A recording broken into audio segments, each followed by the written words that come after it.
नमस्कार, आप देख रहे हैं न्यूज आवर का विशेष कार्यक्रम नेशनल वॉइस और मैं हूं आपके साथ देवेंद्र कुशवाहा। इस कार्यक्रम में हम बात करते हैं देश विदेश के गंभीर मुद्दों पर। आज नेशनल वॉइस में चर्चा का विषय है एमपी में उपचुनाव। मध्य प्रदेश की 2 विधानसभा सीटों पर उपचुनाव हो रहे हैं। एक सीट है बुधनी और दूसरी सीट है विजयपुर। इन दोनों सीटों के समीकरणों पर करेंगे चर्चा। तो आइए शुरू करते हैं नेशनल वॉइस।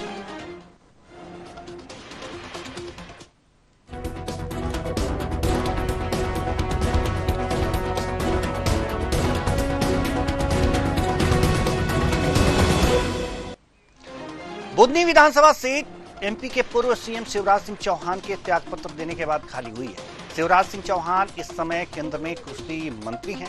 वहीं विजयपुर सीट कांग्रेस नेता रामनिवास रावत के दल बदलने के कारण खाली हुई। रामनिवास रावत कांग्रेस के टिकट पर जीत हासिल की थी और बीजेपी ज्वाइन कर ली। रामनिवास रावत इस समय वन मंत्री हैं, बीजेपी से उम्मीदवार भी। आज इन्हीं दोनों सीटों पर करेंगे विद्वानों से चर्चा और जानने की कोशिश करेंगे कि दोनों सीटों पर कौन दल किस पर भारी पड़ रहा है और कौन सा दल किस वर्ग को साधने में जुटा है, और सबसे बड़ी बात, स्थानीय मुद्दे कितने हावी हैं। तो आइए शुरू करते हैं।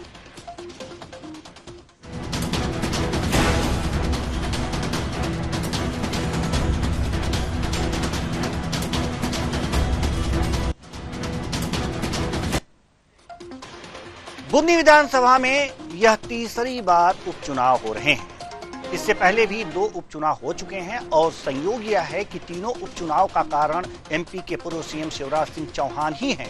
पहली बार बुधनी विधानसभा सीट पर उपचुनाव 1992 में हुआ। दरअसल शिवराज सिंह चौहान 1990 के विधानसभा चुनाव लड़े और विधायक बने। 1991 के लोकसभा चुनाव में पूर्व पीएम स्वर्गीय अटल बिहारी वाजपेयी ने विदिशा और लखनऊ सीट से चुनाव लड़ा। जीत के बाद उन्होंने विदिशा सीट से इस्तीफा दे दिया। इससे उपचुनाव की स्थिति बनी और भाजपा नेतृत्व ने युवा विधायक शिवराज सिंह चौहान को मौका दिया। विदिशा से सांसद चुने जाने के बाद शिवराज सिंह ने बुधनी विधानसभा सीट से इस्तीफा दे दिया। सीट खाली होने पर 1992 में उपचुनाव में भाजपा की ओर से मोहनलाल शिशिर ने चुनाव लड़ा था। दूसरी बार साल 2005 में भाजपा के केंद्रीय नेतृत्व ने शिवराज सिंह चौहान को मध्य प्रदेश भेजा। विधायक दल के नेता के रूप में उनका नाम आने के बाद वे प्रदेश के मुख्यमंत्री बने। इस दौरान बुधनी विधानसभा सीट से तत्कालीन विधायक राजेंद्र सिंह राजपूत ने इस्तीफा देकर यह सीट खाली कर दी। इसके बाद 2006 में हुए उपचुनाव में शिवराज सिंह चौहान बुधनी सीट से मुख्यमंत्री के रूप में चुनाव लड़ा और जीत दर्ज की। अब एक बार फिर बुधनी में उपचुनाव हो रहे हैं और यहाँ अब बुधनी में किससे किसकी टक्कर है ये भी देख लेते हैं। इस उपचुनाव में बीजेपी ने रमाकांत भार्गव को अपना प्रत्याशी बनाया है, तो वहीं कांग्रेस ने राजकुमार पटेल पर बाजी खेली। लेकिन इस चुनाव में कांग्रेस से सपा में आए अर्जुन आर्य भी चुनाव मैदान में है। अब विजयपुर की ओर रुख कर लेते हैं। विजयपुर विधानसभा में भी उपचुनाव है। वहीं इस उपचुनाव में रामनिवास रावत बीजेपी के उम्मीदवार के रूप में जनता के बीच जा रहे हैं। इससे पहले 2023 के विधानसभा चुनाव में वे कांग्रेस के टिकट से जीत हासिल की थी और जीत के बाद वे बीजेपी में शामिल हो गए। अब उनकी टक्कर कांग्रेस के मुकेश मल्होत्रा से है। अब आज हम अपने विद्वानों से इसी दोनों सीटों पर चर्चा करेंगे और जानने की कोशिश करेंगे कि इस समय के समीकरण क्या हैं, क्या कह रहे हैं सारे समीकरण। और विद्वानों के रूप में चर्चा के लिए हमारे साथ जो मेहमान अब तक जुड़े हुए हैं उनसे आपका परिचय करा दें। तो सबसे पहले अपने मेहमानों से हम परिचय कराते हैं। आदित्य नारायण उपाध्याय जी वरिष्ठ पत्रकार हमारे साथ जुड़ चुके हैं। बहुत बहुत स्वागत है आपका हमारे इस कार्यक्रम में। साथ ही साथ सचिन नाथ जी वरिष्ठ पत्रकार हमारे साथ जुड़े हुए हैं। आपका भी बहुत बहुत स्वागत है हमारे इस कार्यक्रम में। नमस्कार जी नमस्कार। चर्चा की शुरुआत करें बुधनी से, क्योंकि यहां एक तरह से कहा जा सकता है कि बीजेपी का गढ़ इसे माना जाता है और माना जा रहा है। राजकुमार पटेल जी कांग्रेस से यहां से चुनाव लड़ रहे हैं। किरार मत किधर, यह सबसे बड़ा सवाल है। जातीय समीकरण क्या कहेंगे? क्या इस समय राजनीतिक परिदृश्य है बुधनी का? इन्हीं सारे सवालों के हम आप लोगों से जवाब लेंगे। तो शुरुआत करते हैं आदित्य नारायण उपाध्याय जी से। वरिष्ठ पत्रकार हैं आप। मध्य प्रदेश की नब्ज को बड़ी बारीकी से पहचानते हैं। बुदनी के जो सियासी समीकरण हैं इस समय, उसको अगर जो हम किनारे रखें, जातीय समीकरण क्या हैं, और सबसे पहले आप हमारे दर्शकों को यह बता दीजिए कि कौन सा वर्ग किससे ज्यादा करीबी है, किस पार्टी से ज्यादा करीबी रहता है, और इस बार की स्थिति क्या है? जी देखिए, ऐसा है कि ये तो बहुत स्पष्ट है कि विधानसभा बुदनी का जो उपचुनाव है ये इसलिए सबसे ज्यादा रोचक है कि अभी तक शिवराज सिंह चौहान जो विधायक रहे हैं और मुख्यमंत्री भी रहे हैं, अब सांसद बन चुके हैं, सबसे बड़ा वर्ग वहां पे जो किरार समाज है, सबसे बड़ा जो समाज क्षेत्र में है, उस समाज के वोट बैंक में दो तरह से सेंध लगती हुई नजर आ रही है। कैसे कि एक तो भारतीय जनता पार्टी ने रमाकांत भार्गव जी जो ब्राह्मण वर्ग से आते हैं उन्हें टिकट दिया है। दूसरी तरफ क्या है कि कांग्रेस ने जो है राजकुमार पटेल जी जो पहले मंत्री और विधायक भी रह चुके हैं, वो किरार समाज से आते हैं। तो एक तो किरार समाज के वोट बैंक को निश्चित तौर पर प्रभावित बड़े पैमाने पर कर सकते हैं, और दूसरे कार्तिकेय चौहान जो शिवराज सिंह चौहान के सुपुत्र हैं, उन्हें इस उपचुनाव से कुछ कतिपय लोग जो है वो लॉन्च करना चाहते थे, वो उनकी आकांक्षा अधूरी रह गई। बस एक ही बस कारण रह जाता है कि किरार समाज यदि भाजपा को वोट देगा, उसका मूलभूत कारण एक हो सकता है कि जो लंबे समय तक शिवराज सिंह चौहान के मुख्यमंत्री बने रहने से कई तरह के ऐसे कार्य हैं जो उस क्षेत्र में लोग कहते हैं कि जैसे रेत चोरी का धंधा है, रेत चोरी, लकड़ी चोरी और इस तरीके के बहुत सारे ऐसे काम हैं जिसके कारण बहुत सारे नव धनाढ्य उस क्षेत्र में पैदा हो गए। उनके इस तरीके के काम चलते रहे, इसके लिए उन्हें आवश्यक है कि वो जो है जो सत्ता में पार्टी है उसका समर्थन करें, और यदि वो उसका समर्थन नहीं करेंगे तो निश्चित तौर पर उनके अवैध धंधे जो है वो प्रभावित होंगे। ये एक बहुत बड़ा कारण हो सकता है।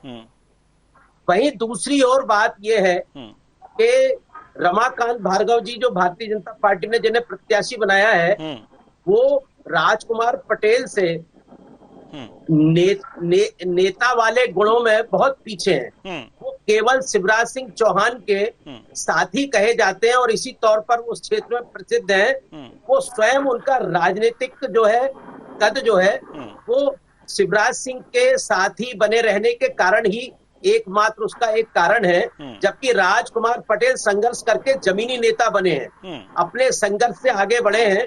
व्यवहार के मामले में भी राजकुमार पटेल का व्यवहार बहुत अच्छा है। लंबे समय तक विपक्ष में रहने के कारण, सत्ता में बाहर रहने के कारण भी आज भी उनका व्यवहार गांव-गांव में बहुत अच्छा है, जबकि रमाकांत भार्गव जी जो है वो जमीनी नेता कभी नहीं रहे। वो भारतीय जनता पार्टी के सक्रिय नेता हमेशा रहे। उन्होंने पार्टी के लिए समर्पण भाव से बहुत लंबे समय तक काम किया, शिवराज जी के लिए शिवराज जी के सहयोगी के तौर पर बहुत काम किया। लेकिन गांव-गांव तक पकड़ की जहां तक बात है, वह राजकुमार पटेल जी बाजी मारते नजर आ रहे हैं। इसीलिए बुदनी का जो वर्तमान उपचुनाव है, ये चुनाव बहुत रोचक जो है परिदृश्य इसका बनता नजर आ रहा है। जी बिल्कुल रोचक बनता जा रहा है। हमारे साथ हमारे और मेहमान, एक और विद्वान हमारे साथ जुड़ चुके हैं, ए.एल. द्विवेदी जी, वरिष्ठ पत्रकार हैं आप। बहुत बहुत स्वागत है हमारे इस कार्यक्रम में आपका। आएंगे आपके पास, लेकिन सचिन नाथ जी के पास हम जाना चाहेंगे, आपके नजर में उम्मीदवारों में क्या कुछ विशेषताएं दिख रही हैं और किस वर्ग को आकर्षित करने की क्षमता दिख रही है? देखिए, जहां तक बुदनी का सवाल है, तो बुदनी में किरार समाज का वर्चस्व है, ये हम सभी को पता है। लेकिन किरार समाज जो है उसमें पकड़ राजकुमार पटेल परिवार की शिवराज सिंह चौहान परिवार से ज्यादा है। हालांकि मुख्यमंत्री शिवराज सिंह चौहान रहे मध्य प्रदेश के, अभी वर्तमान में उनकी धर्मपत्नी साधना सिंह जो है राष्ट्रीय अध्यक्ष भी है किरार समाज की। लेकिन राजकुमार पटेल परिवार की पकड़ समाज में बेहद मजबूत है। लेकिन कांग्रेस के साथ एक समस्या पूरे मध्य प्रदेश में, कांग्रेस में नेता हैं लेकिन उनके पास वो कार्यकर्ता नहीं जो वोटरों को कांग्रेस में वोट डालने के लिए प्रेरित कर सके। मतलब सीधा सा इसका यह है कि कांग्रेस के एक वोट बैंक है, वो उसका कहीं खिसकता नहीं है, लेकिन जो अन्य जो नए मतदाता है उन्हें कांग्रेस अपने ओर आकर्षित नहीं कर सकती। अब जितने भी कांग्रेस में नेता हैं उनका व्यक्तिगत संगठन है, या यूं कहें कि वो अपनी ओर से ही जीतने का प्रयास करते हैं। कांग्रेस में संगठन नाम की कोई चीज नहीं है। जबकि अगर बुधनी उपचुनाव को देखा जाए तो रमाकांत भार्गव का विरोध है, और इसीलिए शिवराज सिंह चौहान को, जिनको झारखंड की जिम्मेदारी मिली है, उनको अब बुधनी उपचुनाव के लिए घर घर दस्तक देना पड़ रहा है, जबकि अपने चुनाव में वो सक्रिय नहीं रहे। बुधनी हमेशा उनके कार्यकर्ताओं ने ही निकाला है। लेकिन इस बार क्योंकि शिवराज सिंह चौहान की साख दांव पे है, तो उन्हें घर घर वोट मांगने के लिए जाना पड़ रहा है। जबकि कांग्रेस में अगर देखा जाए तो कांग्रेस में राजकुमार पटेल ही अपनी पूरी ताकत लगा रहे हैं। संगठन इतना ज्यादा उनका है नहीं। कल भी दिग्विजय सिंह की और जीतू पटवारी जी की सभा हुई, लेकिन उनकी बातों में या ऐसी कोई भाषण नहीं दिए जिनसे जनता उनकी ओर आकर्षित हो। बस अब कांग्रेस का ये सोचना है कि लोग भाजपा से चिढ़के कांग्रेस को वोट दें, और यही कारण है कि कांग्रेस हर चुनाव हारती जा रही जी। और बुधनी में भी यही होगा। कार्यकर्ताओं में वो उत्साह नहीं जगा पा रही है कांग्रेस, शायद आपका कहना यही है। कांग्रेस के पास कार्यकर्ता नहीं है, कार्यकर्ता ही कांग्रेस के पास सिर्फ नेता है जी। कार्यकर्ता वो होता है जैसे भाजपा, अगर आप देखे जाए दोनों पार्टियों को, जब तक सुरेश पचौरी जी कांग्रेस में रहे टिकट बांटते रहे। अब भाजपा में जाने के बाद वो जाके सदस्य बना रहे हैं, झंडियां लगा रहे हैं। ये दोनों पार्टियों में ना बड़ा अंतर है। भाई कांग्रेस का वोट है जो वोट बैंक है, जो एक कहना चाहिए कि जो कांग्रेस का परमानेंट वोटर है वो तो वोट डाले गई थी, लेकिन जो नया मतदाता है उसको कांग्रेस आकर्षित कर ही नहीं पाते। ना कोई किसी से कह पाता, अपने पड़ोसी से नहीं कह पाते कि चलिए आप कांग्रेस में वोट डालिए। और यही कांग्रेस की सबसे बड़ी जो ये कहना चाहिए कि कमी जी। बिल्कुल, कांग्रेस में थोड़ी सी कमी दिख रही है सचिन नाथ जी को, और ये थोड़ी सी कमी तो नहीं कह सकते, इसे तो हम बड़ी कमी मानेंगे। खैर, एल द्विवेदी जी, हम आपके पास आना चाहेंगे। बुधनी की अगर जो हम बात कर रहे हैं तो बुधनी में 3 प्रत्याशी हैं। 2 प्रत्याशियों का जिक्र हमारे 2 विद्वानों ने किया, 2 पत्रकार बंधुओं ने किया। एक तीसरे भी हैं, सपा से चुनाव लड़ रहे हैं, कांग्रेस से सपा में गए हैं। इनका क्या कुछ असर दिखेगा, या सब ऐसे ही चुनाव लड़ रहे हैं बस अपनी उपस्थिति दर्ज कराने के लिए, या कांग्रेस से खुन्नस खाए हुए हैं? क्या समीकरण कह रहे हैं? देखिए, जिस प्रकार से मध्य प्रदेश में जो उपचुनाव हो रहे हैं, इसमें अमूमन देखने में ऐसा कोई विशेष माहौल नजर नहीं आ रहा है। आपने देखा होगा कि कहीं ना कहीं ये वही कैंडिडेट्स हैं रिपीट किए गए हैं। कोई अगर नया वहां पर कैंडिडेट्स नहीं लाया गया है, जो एक बहुत ही दिलचस्प मुकाबला नहीं कह सकते, क्योंकि अगर कोई नया कैंडिडेट वहां पर आता और फिर वो चुनाव में जाता तो एक दिलचस्प या रोचक मुकाबला देखने को मिलता। लेकिन जो लोग वहां पर उपचुनाव में, जैसे बुधनी की अगर हम बात कर लेते हैं, तो सेम कैंडिडेट रिपीटिशन हुआ है। इसका मतलब लोग और जनता उन्हीं चेहरों को देख रही है जो पिछले कई वर्षों से वहां पर राजनीति करते हुए आए हैं। और कई बार ऐसा भी मानने में आता है या देखने में आता है कि जब सेम कैंडिडेट रिपीट होता है तो जनता का जो मन होता है वह कहीं ना कहीं भारी रहता है, और वह चुनाव के लिए कई बार वोट परसेंटेज नहीं बढ़ पाता उन क्षेत्रों में, क्योंकि उनको ऐसा लगता है कि ये इन्होंने पूर्व में कोई ऐसा विकास कार्य या कोई ऐसा डेवलपमेंट नहीं किया है, तो अगर ये लोग जीत जाएंगे तो इस वर्ष भी या आने वाले समय में भी शायद विकास नहीं करें। तो मेरा ऐसा मानना है कि राजनीतिक दलों को किसी नए युवा को या किसी नए व्यक्ति को वहां सब मौका देना चाहिए था, जिससे वहां पर वोट का परसेंटेज बढ़ता, वहां की जनता का रुझान बढ़ता और एक जो मुकाबला है चुनाव का वो दिलचस्प और रोचक होता।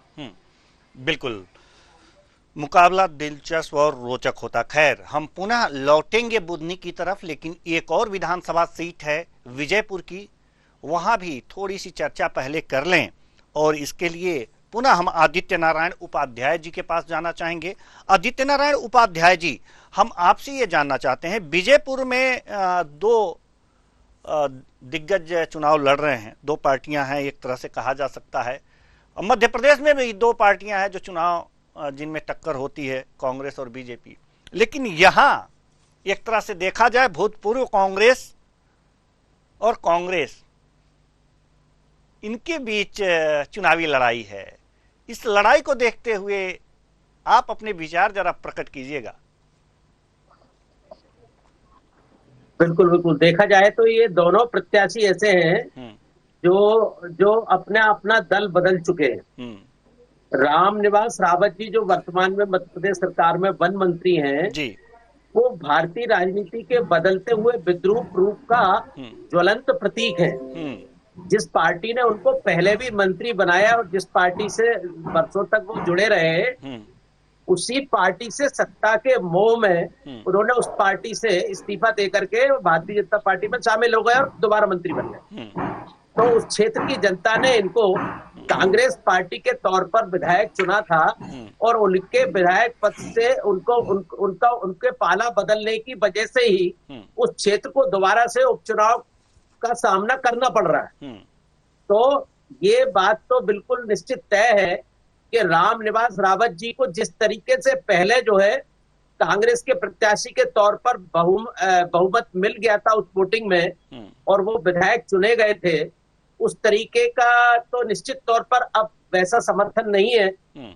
और दूसरी बात इसमें सबसे मुख्य ये है कि मुकेश मल्होत्रा जो है पिछले चुनाव में निर्दलीय उम्मीदवार के रूप में चुनाव लड़े थे और ये जो जीत का अंतर उस समय कुल 18,000 था और मुकेश मल्होत्रा जी ने अपने आप में निर्दलीय रूप से लड़ते हुए 45,000 वोट ले लिए थे। उसके बाद कांग्रेस के जो रेगुलर मतदाता है उनका वोट निश्चित तौर पर मुकेश जी को मिलना है। तो निश्चित तौर पर बुधनी का चुनाव तो मैं कहूंगा कि आज कांटे की टक्कर है और बीजेपी बाजी मार सकती है, लेकिन विजयपुर का चुनाव जो है वर्तमान परिस्थिति में लगभग एक तरफा होता नजर आ रहा है। और देखा जा रहा है कि जो 41 वर्ष के मुकेश मल्होत्रा युवा नेता है और वो सहरिया आदिवासी समुदाय से आते हैं और सहरिया आदिवासी समुदाय के होकर के वो जो है वो पढ़े लिखे युवा प्रत्याशी के तौर पर बहुत लोकप्रिय है वहां पर।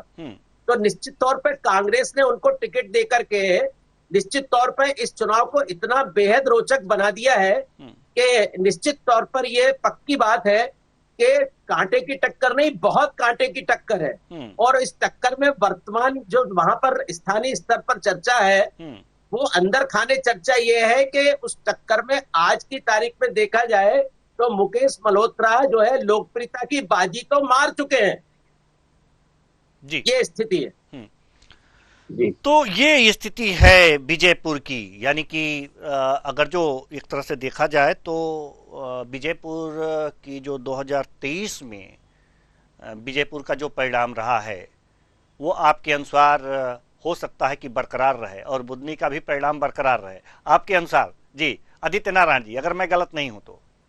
नहीं, बुधनी तो अभी भी कांटे की टक्कर है जी। बुधनी में बहुत सारी ऐसी परिस्थिति है। सबसे बड़ी जो उसमें एक स्थिति ये है कि लंबे समय तक जो है वहां के विधायक चूंकि शिवराज सिंह चौहान जो है मुख्यमंत्री रहे हैं तो बहुत सारे ऐसे नवधनाढ्य पैदा हो गए हैं जो उस क्षेत्र में गांव में प्रभाव रखते हैं। हर गांव में 2-2, 4-4 जो है करोड़पति बन चुके हैं, नवधनाढ्य बन चुके हैं। वो चाहे अपने रेत के अवैध कारोबार से बने हो चाहे किसी और तरीके से बने हो, और उनका प्रभाव क्षेत्र में है, उनको अपने काम धंधों को बरकरार रखने के लिए ये केन प्रकार तन मन धन से कोशिश करके भारतीय जनता पार्टी को चुनाव जितवाना पड़ेगा। इसलिए वहां कांटे की टक्कर है।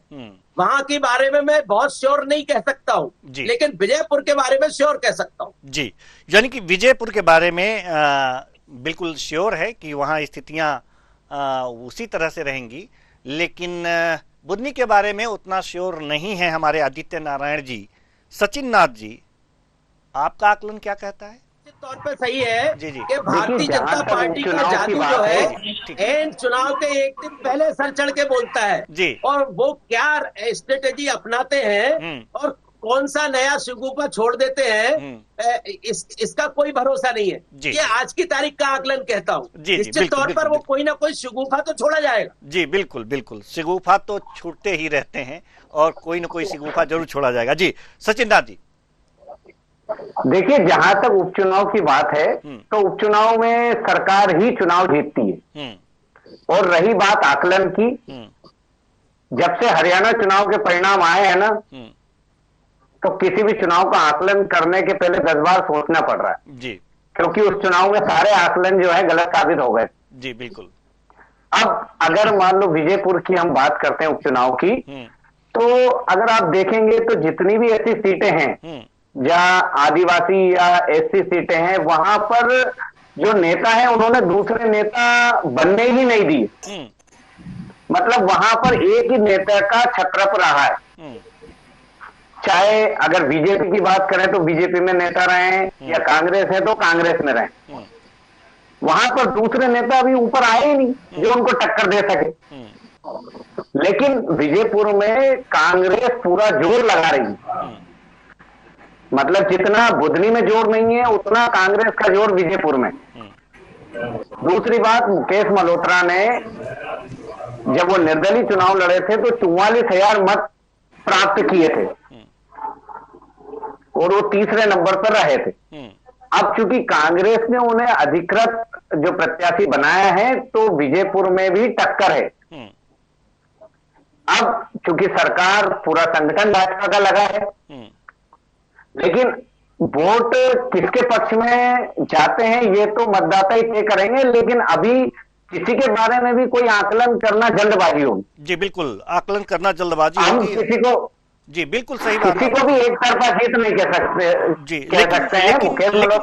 लेकिन हम लोग अपना काम नहीं छोड़ सकते ना। आकलन तो करेंगे ही, सही हो या गलत हो। हम लोग तो अपना काम, हम लोग पत्रकार हैं तो अपना काम तो करेंगे ही।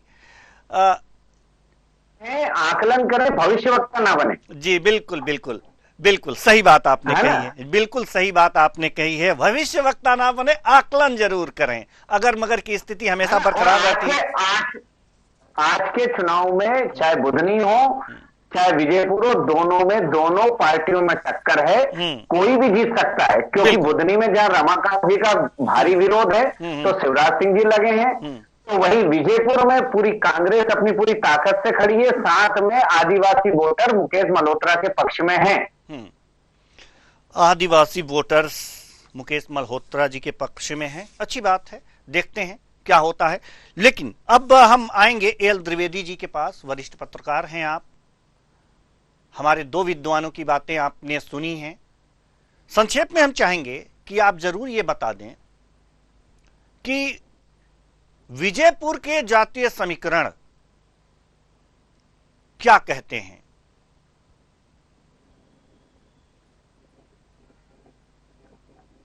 जी द्विवेदी जी।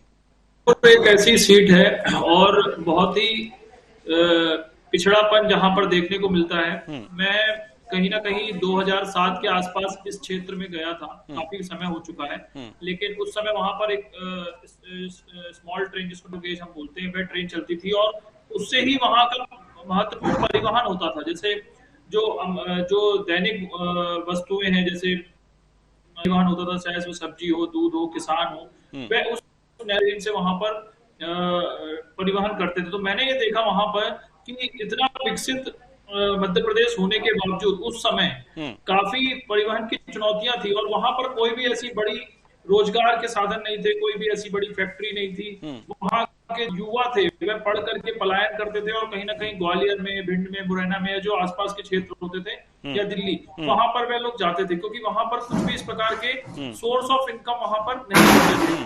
और चूंकि राजस्थान और अन्य प्रदेश से ये जुड़ा हुआ जो जिला है, श्योपुर जो जिला है और उसकी जो ये उपचुनाव सीट है, तो वहां पर कहीं ना कहीं क्राइम का रेशियो भी वहां पर उस समय पर ज्यादा था, क्योंकि वहां पर कोई भी ऐसे मूलभूत सुविधाएं उस समय देखने को नहीं मिली। और आज भी मैं अगर वहां पर देखता हूं या आकलन करता हूं तो ऐसा कोई ठोस वहां पर रोजगार के अवसर देखने को नहीं मिलते हैं। और परिवहन की जो है वो भी एक बहुत बड़ी चुनौती है, क्योंकि अगर किसी व्यक्ति को वहां पर जाना है तो बहुत सी समस्याओं का सामना करने के पश्चात वो वहां पर श्योपुर और विजयपुर पहुंच पाएगा, और जो कनेक्टिविटी है वो भी वहां पर सही तरीके से नहीं है। तो मुझे ऐसा लगता है कि जो भी ये चुनाव हो रहे हैं, इसमें चाहे जो भी जनता या जो भी जनता यहाँ पर राजनीतिक दल को चुनती है, अपने नेता को चुनती है, तो निश्चित तौर पर उसको विजयपुर और जो वहां का जिला है उसके लिए विकसित एक योजना बना करके प्रदेश सरकार को और भारत सरकार को भेजना चाहिए, जिससे आने वाले समय में वहां पर ज्यादा से ज्यादा रोजगार के अवसर हो और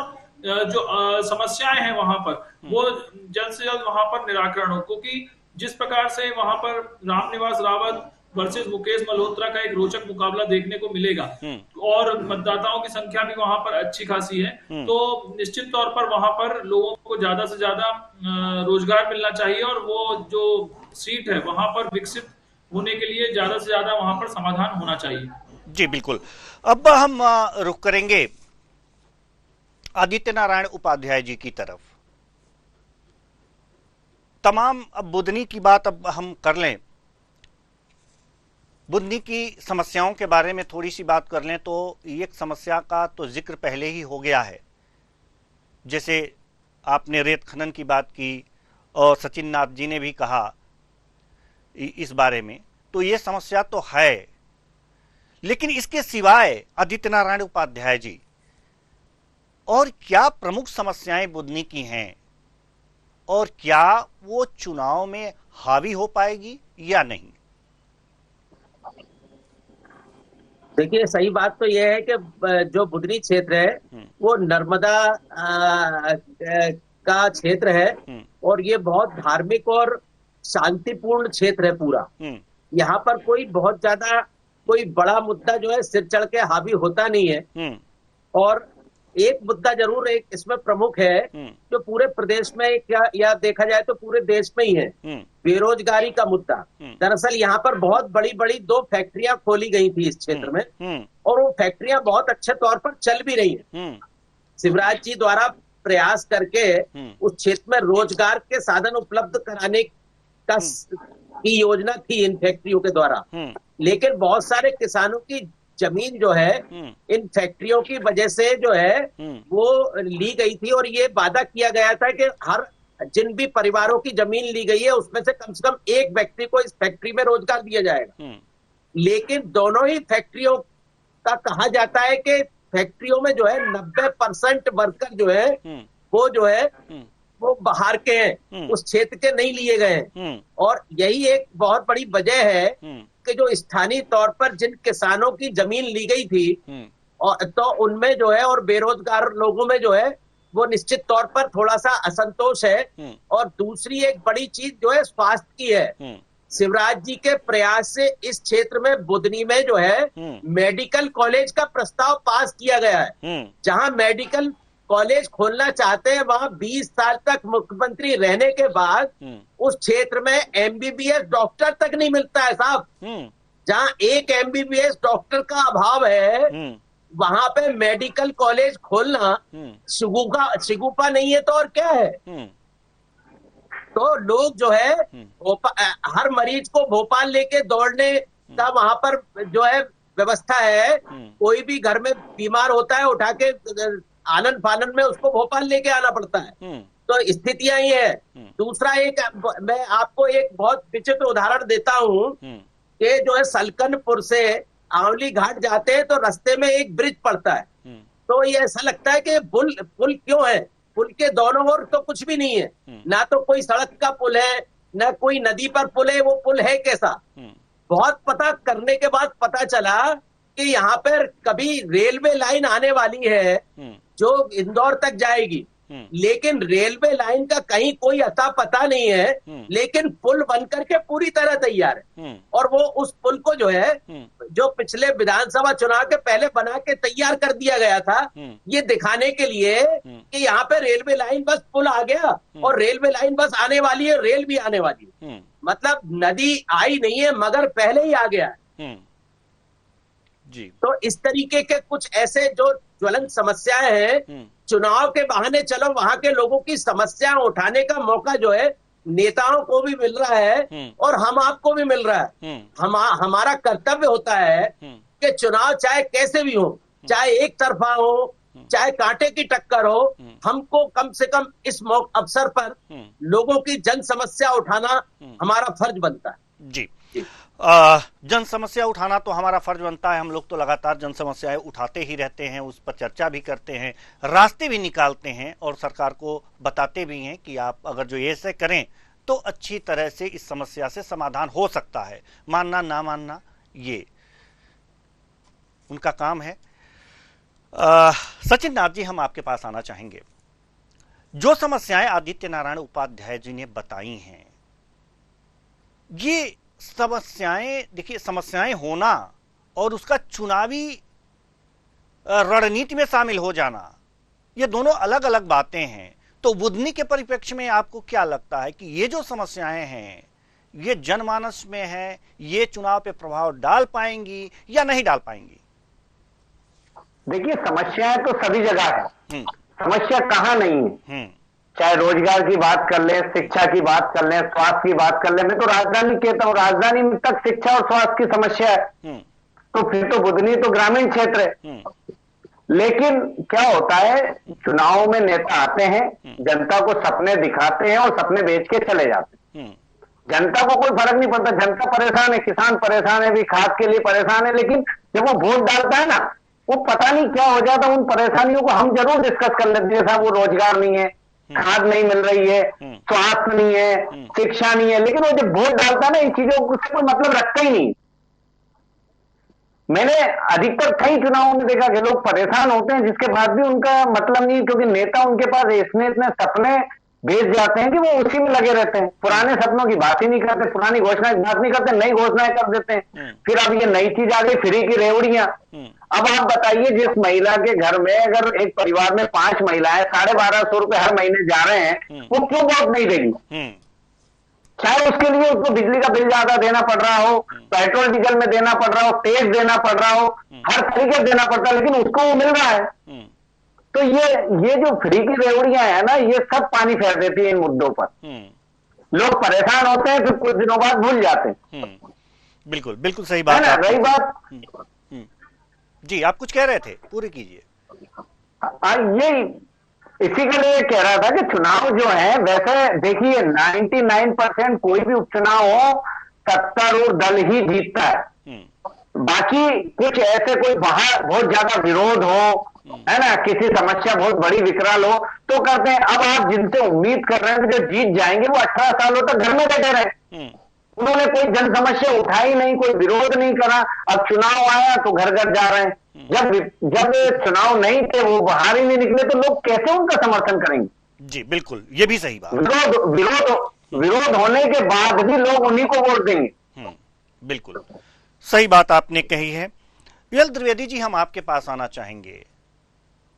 बुधनी की बात तो हो गई कि यहाँ के जो मुद्दे हैं और वो चुनावी मुद्दे बन पा रहे हैं नहीं बन पा रहे हैं, इसकी तो बात हो गई। विजयपुर के बारे में हम आपसे जानना चाहते हैं, समस्याएं क्या हैं, मुद्दे बन पाएंगे कि नहीं? जी